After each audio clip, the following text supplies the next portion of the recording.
Hi, ఎలా ఉన్నారు? I hope అందరూ బాగున్నారు అనుకుంటున్నాను. Welcome to VKR world Telugu.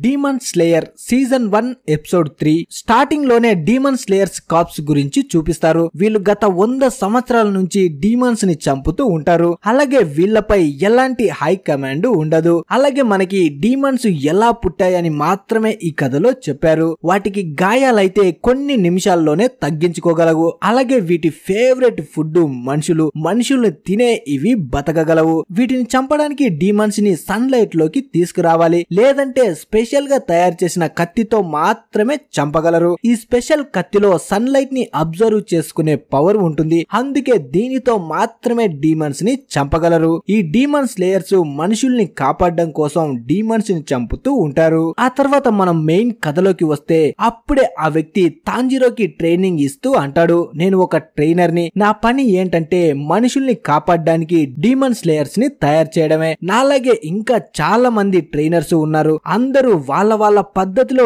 Demon slayers ని తయారు చేస్తారు అంటాడు. నువ్వు డీమన్ స్లేయర్ కాప్స్ లో జాయిన్ అవ్వడానికి ఫైనల్ సెలక్షన్ ని దాటి ముందుకు వెళ్ళాలి. అక్కడ నువ్వు డీమన్ స్లేయర్ కాప్స్ లో జాయిన్ అవ్వడానికి సమర్థుడివో కావో సెలక్షన్ చేస్తారు అంటాడు. అలా అప్పటి నుంచి తాంజిరోకి ట్రైనింగ్ ఇవ్వడం స్టార్ట్ చేస్తాడు. తాంజిరో కూడా రోజు రోజుకి ట్రైనింగ్ లో చాలా పెద్ద తోపవుతాడు. చూస్తూ ఉండగానే తన ముందు ఉన్న ట్రాప్స్ ను మొత్తం చాలా తేలిగ్గా దాటేస్తాడు. కానీ మాస్టర్ మాత్రం తను ఎంత తెలివిగా దాటుతున్నా సరే ఇంకా చాలా కఠినమైన ట్రైనింగ్స్ ని ఇస్తాడు. అందుకే ఒక్కొక్కసారి తాంజిరోకి అనిపిస్తుంది ఈ మాస్టర్ తనని చంపాలి అనుకుంటున్నాడు అని. అందుకే తనని తాను మాస్టర్ నుంచి కాపాడుకోవాలి అనుకుంటాడు. అలాగే తాంజిరో కత్తిని వాడడం కూడా నేర్చుకుంటాడు. అప్పుడే మాస్టర్ తన దగ్గరికి వచ్చి, ఎప్పుడైనా సరే నీ చేతిలో ఉన్న కత్తి జారిపోయినా విరిగిపోయినా నీ కాళ్ళు 2 విరగ్గొడతాను అంటాడు. ఆ తర్వాత తాంజిరో రకరకాలుగా కత్తి వాడడం కూడా నేర్చుకుంటాడు. అప్పుడే మాస్టర్ నీకు కొన్ని టెక్నిక్స్ ను నేర్పిస్తాను అని, ఫస్ట్ గా నువ్వు నీ శ్వాస మీద ధ్యాస పెట్టడం నేర్చుకో,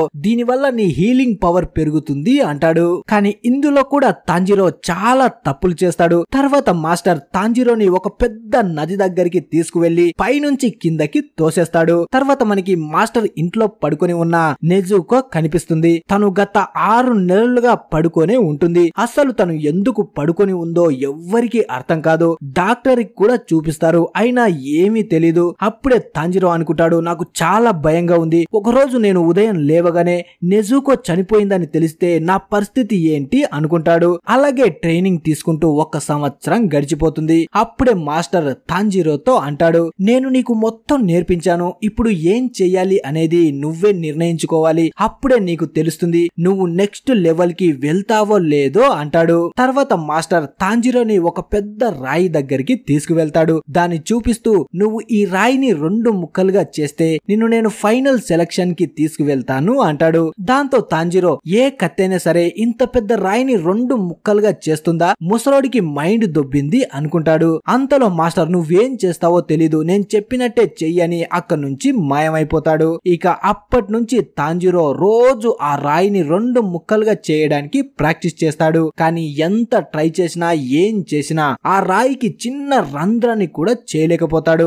అలా 6 నెలలు గడిచిపోతాయి. ఇంకా ఆ రాయిని చీల్చడానికే ట్రై చేస్తూ ఉంటాడు తాంజిరో, అయినా అస్సలు పనవదు. అంతలో ఇంకో కుర్రాడు అక్కడికి వస్తాడు. తను తాంజిరోని తిడుతూ, నువ్వు చాలా వీక్ గా ఉన్నావు, నీకు దేన్ని ఎలా చేయాలో ఏమీ తెలీదు, నా జీవితంలో నీలాంటి వాడు డీమన్ స్లేయర్ అవ్వడానికి అస్సలు ఒప్పుకోను అని తాంజిరోపై ఫైట్ చేయడానికి వెళ్తాడు. నువ్వు ఇన్ని రోజులు ఏం నేర్చుకున్నావో నాకు చూపించు అంటాడు. దానికి తాంజిరో, నా దగ్గరికి రాకు, నీకు గాయాలవుతాయి నాన్న, కొంచెం దూరంగా ఉండు అంటాడు. అది వినగానే ఆ కుర్రాడు నవ్వుకుంటాడు, అబ్బా నీలో అంత దమ్ముందా, అయితే నీ దమ్ము చూపించు అని తాంజిరోపై అటాక్ చేయడానికి వెళ్తాడు. అలాగే తనతో అంటాడు, నేను ఆల్రెడీ ఈ రాయిని 2 ముక్కలుగా చేశాను, నువ్వు ఇప్పుడొచ్చి పీకేదేముంది అంటాడు. అలా చెబుతూనే తాంజిరోపై ఫైట్ చేస్తాడు. దాంతో తాంజిరో తనతో ఫైట్ చేసి చాలా అలసిపోతాడు. అప్పుడే ఆ కుర్రాడు, నువ్వు గడిచిన సంవత్సరం నరలో ఏమి నేర్చుకున్నావు, ముందు ఎలా ఉన్నావో ఇప్పుడు అలాగే ఉన్నావు, నీలో భయం పోలేదు, కేవలం రోజులు గడిచిపోతున్నాయి అంతే అంటాడు. అప్పుడే మళ్ళీ ఆ కుర్రాడు తాంజిరోని స్పృహ తప్పేలా కొట్టి ఒక అమ్మాయికి అప్పగించి వెళ్లిపోతాడు. అలా నైట్ అయిన తర్వాత తాంజిరోకి మెలకు వస్తుంది. మెలకు రాగానే తన ముందు అదే అమ్మాయి ఉంటుంది. అప్పుడే తాంజిరో ఆ అమ్మాయితో అంటాడు, నువ్వు నాతో ఫైట్ చేసిన అబ్బాయిని చూసావా, ఆ కుర్రాడు పెద్ద తోపులాగా ఉన్నాడు, నేను కూడా తనలా అవ్వాలి అంటాడు. దానికి ఆ అమ్మాయి, తప్పకుండా నువ్వు అలాగే అవుతావు, నేను అందుకే నీ దగ్గరికి వచ్చాను అని తన పేరు మకుమో అంటుంది. అలాగే ఇంతకు ముందు తనతో ఫైట్ చేసిన కుర్రాడి పేరు సబితు అని చెబుతుంది. అప్పుడే మకుమో తాంజిరోకి తను చేసిన తప్పుల గురించి చెబుతుంది. ఎలా ఫైట్ చేయాలో మొత్తం నేర్పిస్తుంది. అప్పుడే మనకి తెలుస్తుంది మకుమో సబితు ఇద్దరు అనాథలు అని. వీళ్ళని పెంచింది ఆ మాస్టరే అయి ఉంటాడు. అప్పుడే మకుమో అంటుంది, ఇంకా చాలా మంది పిల్లలు ఉన్నారు, వాళ్ళు చుట్టూ మిమ్మల్ని చూస్తూనే ఉన్నారు అంటుంది. అలా 6 నెలలు గడిచిపోతాయి. ఇప్పుడు తాంజిరో సబితుని మళ్ళీ పోటీకి రమ్మని అంటాడు. అలా ఇద్దరు ఫైట్ చేస్తూ ఉంటారు. తాంజిరో ఇంతకు ముందు కంటే చాలా స్పీడ్ గా ఉంటాడు. సబితు కత్తి ఎత్తేలోపే తాంజిరో కత్తి తనకి తగిలి సబితు మాస్క్ కట్ అవుతుంది. అప్పుడే సబితు నవ్వుతూ తాంజిరోని చూస్తాడు. అప్పుడే మకుమో సబితు ఇద్దరు కనిపించకుండా స్మోక్ లోకి వెళ్లిపోతారు. అలా స్మోక్ మొత్తం వెళ్లిపోయాక చూస్తే తాంజిరో కత్తి ఆ పెద్ద రాయిని 2 ముక్కలుగా చీల్చి ఉంటుంది. అది చూసి తాంజిరో షాక్ అవుతాడు. నేను ఇదంతా చేశానా? తాంజిరో తనలో తాను అనుకుంటాడు. నేను గెలవడానికి కారణం ఆ కుర్రాడే, తానే నాకు ఎప్పుడు ఎలా ఎవరిపై అటాక్ చేయాలో నేర్పించాడు అని. అంతలో మాస్టర్ అక్కడికి వస్తాడు. మాస్టర్ 2గా చీలిన రాయిని చూసి షాక్ అవుతాడు. అలాగే తాంజిరోతో అంటాడు, నేను నిన్ను ఫైనల్ రౌండ్ కి పంపించకూడదు అనుకున్నాను, ఎందుకంటే అక్కడ నువ్వు ఎలాగో ఓడిపోతావు. నా వల్ల ఒక ప్రాణం పోవడం నాకు ఇష్టం లేదు. అందుకే నీకు ఈ అసాధ్యమైన పనిని అప్పగించాను. ఇది నువ్వు ఎలాగో పగలగొట్టలేవు కాబట్టి ఫైనల్ కి వెళ్ళలేవు అనుకున్నాను. కానీ నువ్వు అద్భుతం చేశావు. నిన్ను చూస్తుంటే నీ గురువు అయినందుకు నాకు చాలా గర్వంగా ఉంది అంటాడు. ఆ మాట వినగానే తాంజిరో కంట్లో నీళ్లు వస్తాయి. అప్పుడే మాస్టర్, నువ్వు ఎలాగైనా సరే ఫైనల్ రౌండ్ గెలిచి రావాలని నేను కోరుకుంటున్నాను. నీ కోసం నీ సిస్టర్ నేను ఎదురు చూస్తూ ఉంటాము అంటాడు. ఆ తర్వాత నైట్ కి తాంజిరో ఫుడ్ తిని తన వెంట్రుకల్ని కట్ చేసుకుంటూ ఉంటాడు. అప్పుడే మాస్టర్ అంటాడు, ఈ డిమాండ్స్ ఎంత ఎక్కువగా మనుషులను తింటే అంత తొందరగా వాటి శక్తి కూడా పెరిగిపోతూ ఉంటుంది. అందులో కొన్ని డిమాండ్స్ కి అయితే మ్యాజిక్ పవర్ కూడా ఉంటాయి. వాటిని ఉపయోగించి ఎదుటి వాళ్ళని చంపడానికి ట్రై చేస్తాయి అంటాడు. అందుకే నీకు ఒక మాస్క్ ని ఇస్తున్నాను. ఇది డిమాండ్స్ మ్యాజిక్ పవర్ నుంచి నిన్ను కాపాడుతుంది అంటాడు. ఆ తర్వాత మార్నింగ్ తాంజిరో తన సిస్టర్ నెజుకోని కలిసి అక్కడి నుంచి వెళ్లిపోతాడు. వెళ్లిపోతూ మాస్టర్ తో అంటాడు, సబితు మకోమకి నేను థ్యాంక్స్ చెప్పానని చెప్పండి అంటాడు. అది వినగానే మాస్టర్ షాక్ అవుతాడు. తాంజిరోకి చనిపోయిన ఆ ఇద్దరు పిల్లల పేర్లు ఎలా తెలిసాయి అని. అలా నైట్ అయ్యేసరికి తాంజిరో ఫైనల్ రౌండ్ కోసం వస్తాడు. ఇక్కడ ఇంకా చాలా మంది ఉంటారు. వాళ్ళు కూడా ఫైనల్ రౌండ్ కోసమే వచ్చి ఉంటారు. అప్పుడే అక్కడ ఉన్న ఇద్దరు అమ్మాయిలు అందరికి చెబుతారు, రాత్రి అవ్వగానే మీ ఫైనల్ రౌండ్ స్టార్ట్ అవుతుంది. ఈ ఫూజీ కసాని కొండపై చాలా డీమన్స్ మాన్స్టర్స్ ఉన్నాయి. వాటిని విస్టీరియా బ్లూమ్స్ సహాయంతో బంధించి ఉంచారు. ఇవి అంటే డీమన్స్ కి అస్సలు నచ్చదు. అందుకే మీరు 7 రోజుల వరకు ఈ డీమన్స్ ని తప్పించుకొని బతకాలి అంటారు. ఆ తర్వాత ఫైనల్ రౌండ్ స్టార్ట్ అవుతుంది. అందరూ అడవిలోకి వెళ్తారు. అప్పుడే తాంజిరో అనుకుంటాడు, నేను కేవలం రాత్రి పూటకి మాత్రం ఆ డీమన్స్ నుంచి తప్పించుకొని బతికిపోతే చాలు. మార్నింగ్ అవ్వగానే సూర్యకిరణాలు ఎలాగో వస్తాయి.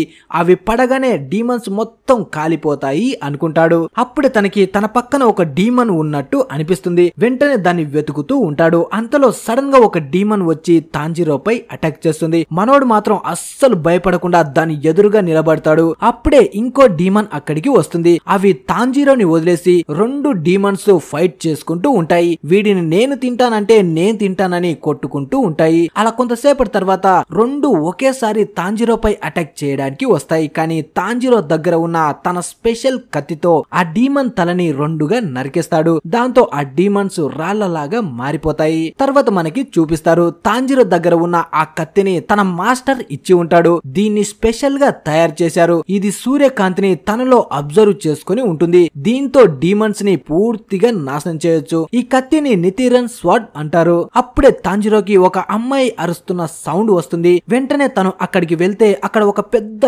డీమన్ ఉంటుంది. దాన్ని చూడగానే మనోడికి తడిసిపోతుంది. తన జీవితంలో ఇంత పెద్ద డీమన్ ని అస్సలు చూసి ఉండడు. ఆ డీమన్ చేతిలో ఒక అమ్మాయి డెడ్ బాడీ ఉంటుంది. వెంటనే ఆ డీమన్ ఆ అమ్మాయిని తినేస్తుంది. తనని తినగానే ఆ డీమన్ ఇంకా పెద్దగా మారుతుంది. అలాగే ఆ డీమన్ అక్కడే ఉన్న ఇంకో కుర్రాడిపై అటాక్ చేయడానికి వెళ్తుంది. కానీ అప్పుడే తాంజిరో తన కత్తితో ఆ డీమన్ పై అటాక్ చేసి దాని చెయ్యిని నరికేస్తాడు. అప్పుడే ఆ డీమన్, అబ్బా వచ్చాడండి, ఇంకో నక్క మాస్క్ పెట్టుకున్న మగధీరుడు అంటుంది. అది వినగానే తాంజిరో షాక్ అవుతాడు. ఇంకొకడు ఏంటి అంటే ఇంతకు ముందు కూడా ఈ మాస్క్ పెట్టుకుని ఎవరైనా వచ్చారా అనుకుంటాడు. అంటాడు. అప్పుడే ఆ డీమన్ ఇప్పుడు ఏ కాలం నడుస్తుంది అంటాడు. అప్పుడు తాంజిరో ఇప్పుడు నడుస్తున్న కాలం గురించి చెబుతాడు. అది వినగానే ఆ డీమన్ తాంజిరో మాస్టర్ పై కోపంతో గట్టిగా అరుస్తుంది. నేను ఇన్ని ఏళ్లుగా ఇక్కడ బందీగా ఉన్నాను, బయటికి వస్తే నిన్ను వదిలిపెట్టను అంటుంది. దానికి తాంజిరో నా మాస్టర్ పేరు నీ నోట ఏంటి అంటాడు. అప్పుడు డీమన్ అవును వాడే నన్ను ఇక్కడ బంధించింది. ఆ రోజు నుంచి ఇక్కడే బందీగా ఉండి మనుషుల్ని తింటూ బతుకుతున్నాను. ఇప్పటి వరకు నేను 50 మందిని తిన్నాను. అందులో 13 మంది మీ మాస్టర్ శిష్యులే. నీతో కలిపితే మొత్తం 14 మంది అవుతారు. ఇంతవరకు తన శిష్యుల్లో కేవలం 2 మాత్రమే నన్ను ఎదిరించి నిలబడ్డారు.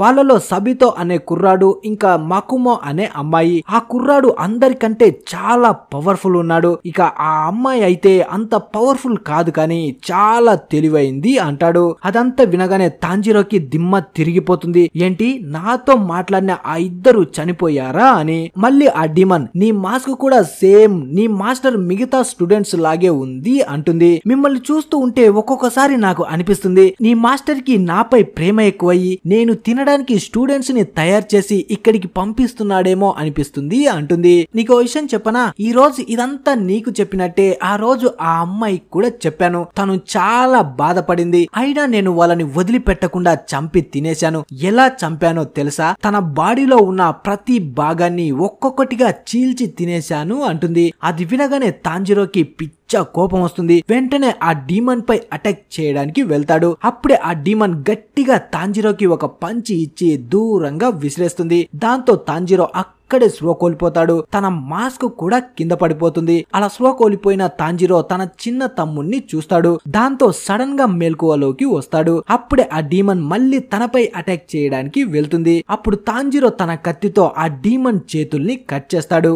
అయినా డీమన్ కి మళ్ళీ చేతులు తిరిగి వస్తూ ఆ కోపంతోనే డీమన్ చేతులని నరికేస్తూ తన తల దగ్గరికి వస్తాడు. అప్పుడే ఆ డీమన్ ఏంటి నువ్వు కూడా నా తలని నరికేద్దాం అనుకుంటున్నావా, అంత సీన్ లేదు నీకు, నువ్వు నరికే లోపే సేమ్ ఆ కుర్రాడి తలని పగలగొట్టినట్టే నీ తలని కూడా పగలగొట్టి చంపేస్తాను అంటుంది. కానీ ఆ డీమన్ మాటల్ని తాంజిరో వినకుండా కోపంతో గట్టిగా అరుస్తూ ఒకే దెబ్బతో డీమన్ తలని నరికేస్తాడు.